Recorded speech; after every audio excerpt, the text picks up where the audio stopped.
Welcome back, people, for another gripping rendition of Mr. Fisher reading some components, some parts of To Kill a Mockingbird, Chapter 21. So in this chapter, in To Kill a Mockingbird, we are in the courtroom not the entire time. We're actually in the Finch house and the courtroom, but the most important parts are taking place in the courtroom during the trial of Tom Robinson.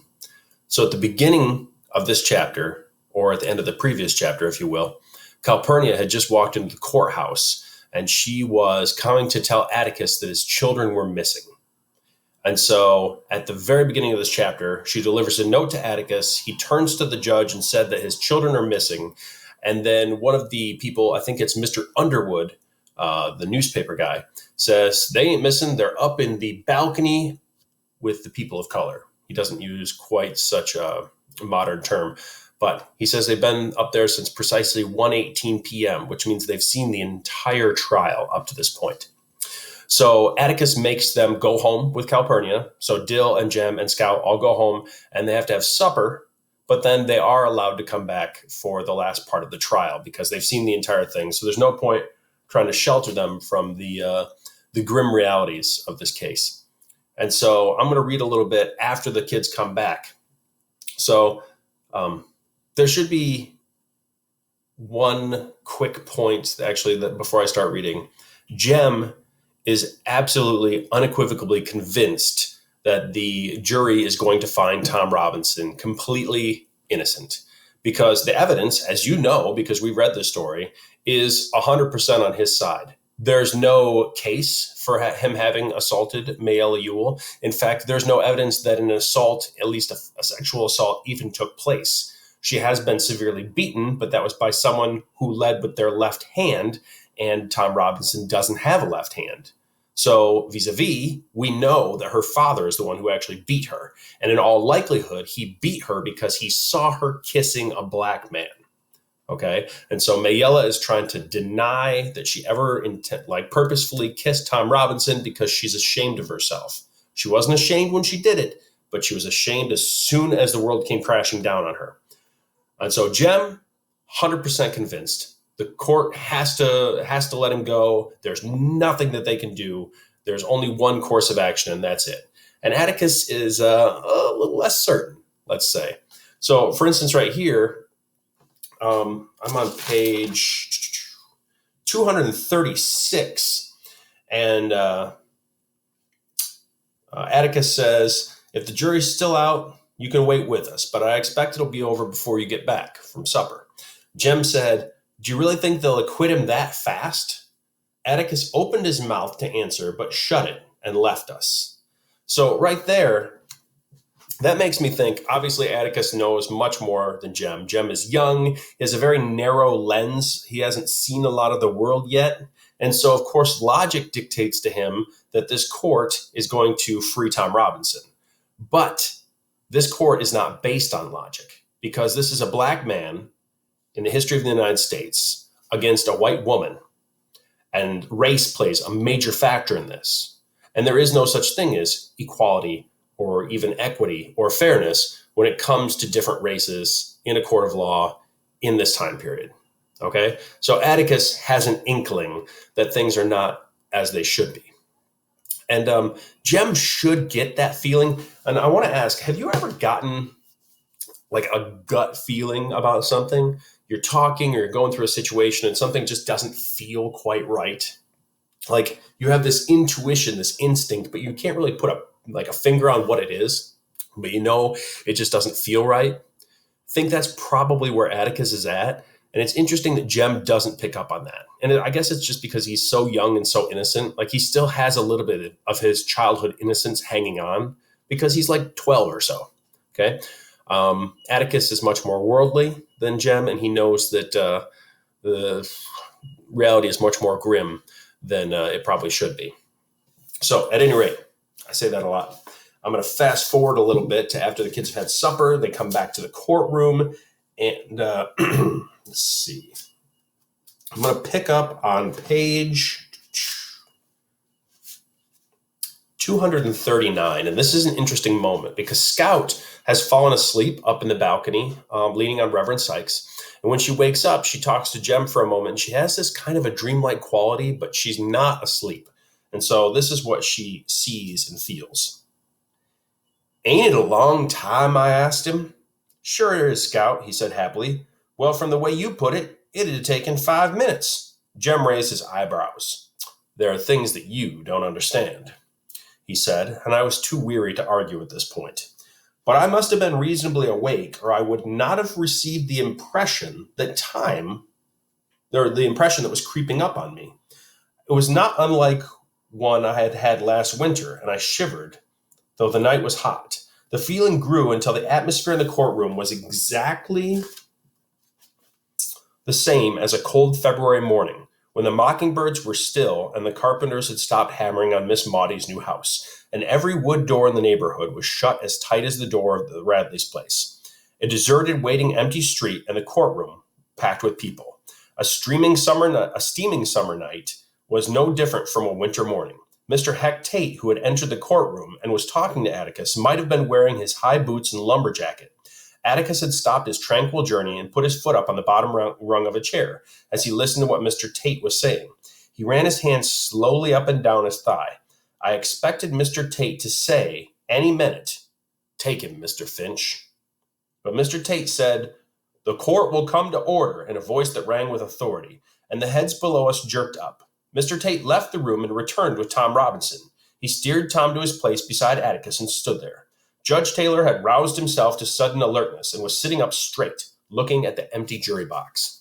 So there's a comparison there that Scout's drawing in her young mind. And she remembers a moment that's very much like this, although it's quite different. It happened in the winter, and it was completely different setting and whatnot. But if you look at those details that she just shared, she's talking about the chapter where Tim Johnson, the dog, the rabid dog, is coming down the street in the middle of February. And he's a little bit off. He's not quite right. And he's sick and he's dangerous. And so, although Heck Tate, the sheriff, should have been the one to take the dog out, he was not prepared to do it. He looked to Atticus to take the shot because Atticus is the best shot in the county. So he has Atticus kill the dog, put it out of its misery. And now we're in a courtroom in the summer, and Scout's getting the same feeling, like authority figures are putting the onus, if you will, onto Atticus to do something unpleasant. Okay? Something that they should do, but they're not capable of doing, or feel like he is more capable of handling. And that is battling against a disease. Okay? The disease in the first example is rabies, hydrophobia, obvious. But the disease in the second one is Maycomb's usual disease. That's what Atticus talked about or mentioned earlier several chapters ago. And the usual disease in the Deep South during this time period is racism, discrimination. Okay? Atticus is battling against the usual disease of Maycomb. So in the first example, it was his job to put down the dog who was sick with a disease. And now it's his job to fight against the disease of Maycomb, which is racism. He was successful in the first scenario. He put the dog down. Second scenario, Tom Robinson's trial, yet to be determined. Although we're going to find out right now. So I'm on page 240 in the book, if you have it. What happened after that had a dreamlike quality. In a dream, I saw the jury return, moving like underwater swimmers, and Judge Taylor's voice came from far away and was tiny. I saw something only a lawyer's child could be expected to see, could be expected to watch for. And it was like watching Atticus walk into the street, raise a rifle to his shoulder, and pull the trigger, but watching all the time, knowing that the gun was empty. So the first time, Atticus fought against the disease and won. The second time, there's no bullets in his metaphorical gun. Scout knows something now. A jury never looked at a defendant that it was convicting. And when this jury came in, not one of them looked in the direction of Tom Robinson. The foreman handed a piece of paper to Mr. Tate, who handed it to the clerk, who handed it to the judge. I shut my eyes. Judge Taylor was polling the jury. Guilty. Guilty. Guilty. Guilty. Guilty. I peeked at Jem. His hands were white from gripping the balcony rail, and his shoulders jerked as if each guilty was a separate stab between his shoulder blades. Judge Taylor was saying something. His gavel was in his fist, but he wasn't using it. Dimly, I saw Atticus pushing papers from the table into his briefcase. He snapped it shut, went to the court reporter and said something, nodded to Mr. Gilmer, and then went to Tom Robinson and whispered something to him. Atticus put his hand on Tom's shoulder as he whispered. Atticus took his coat off the back of his chair and pulled it over his shoulder. Then he left the courtroom, but not by his usual exit. He must have wanted to go home the short way, because he walked quickly down the middle aisle towards the south exit. I followed the top of his head as he made his way to the door. He did not look up. Someone was punching me, but I was reluctant to take my eyes from the people below us and from the image of Atticus's lonely walk down the aisle. Miss Jean Louise! I looked around. They were standing, all around us, and in the balcony of the opposite wall. The Negroes were getting to their feet. Reverend Sykes's voice was distant as Judge Taylor's. Miss Jean Louise, stand up. Your father's passing. And that's the end of the chapter. And so what we find is the conclusion of Tom Robinson's trial. And he is, after quite a long deliberation by the jury, found to be guilty of a crime that there is no way he committed. And you think maybe this is unrealistic because it's a book, it's fiction, it's fantasy, right? But you'd be wrong. If you look at our nation's history, if you look at even recent history, you'll find traces of unrelenting hatred for people who are different. Okay? And I'm not talking about just black to white to black racism like we see in this book. I'm talking about discrimination. I'm talking about bigotry, sexism, racism, discrimination, all of it. Okay? So my question for you is this.